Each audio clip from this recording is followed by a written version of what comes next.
Okay. So, in this series of saboteurs, as defined by positive intelligence and my own intuitive interpretation, I am a coach for them. And I have had my own business for 24 years, going on 25 years pretty soon as an intuitive coach. And I love the positive intelligence program because it brings so succinctly the parts of us that we all have.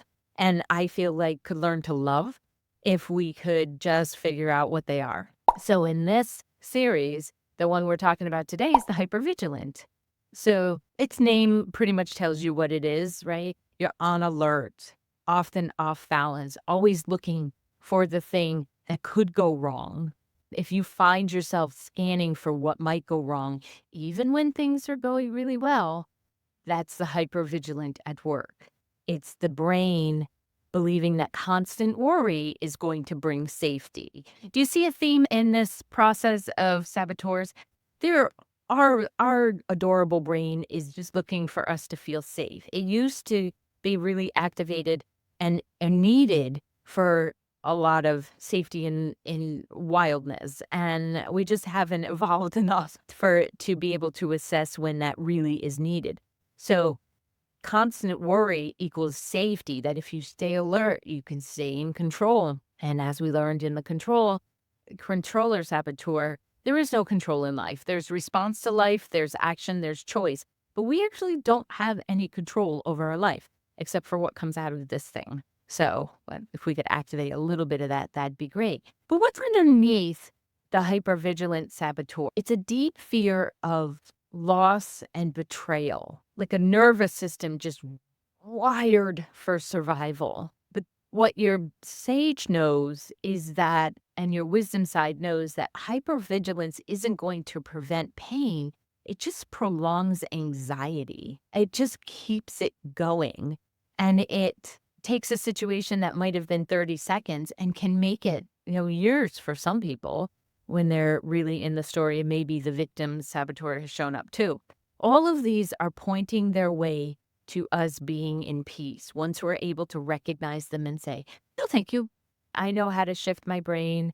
I can go to this mantra I have. I can crunch my toes up in my shoes for 20 seconds. That's a good one if you're in a meeting and you're starting to feel something bubble up because nobody's really looking at your toes.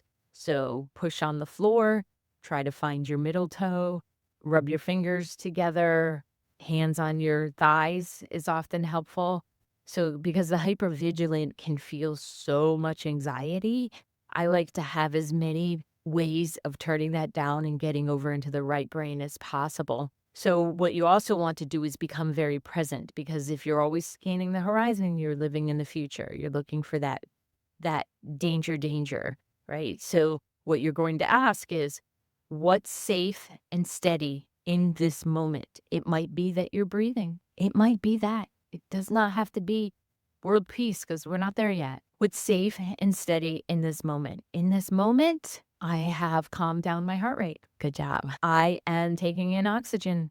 I am alert. I'm aware that something showed up. I didn't just avoid it and move past it. So train your brain to notice calm and seek it out. And it will soothe your body because you'll be in body. You'll be present. It's really, really difficult to practice presence if your fight or flight is activated, and hypervigilance is often in that fight or flight. Flee rarely does fawn, but it flees. So when you train your brain to notice calm, and yes, you do this when you're not in a hypervigilant state, but when you train it to be calm, you'll start to feel that safety inside of you and not externally, right? Like that thing that was going to come and get you, the boogeyman under your bed kind of thing, isn't not actually as common as we have learned to believe or have been taught. Okay. So let's do that. Be aware of the hypervigilant, and maybe you take the assessment that's in the link in the description and figure out what yours are, and then come see me. I'll help you activate the side of your brain that brings calm into your everyday experience. Thanks.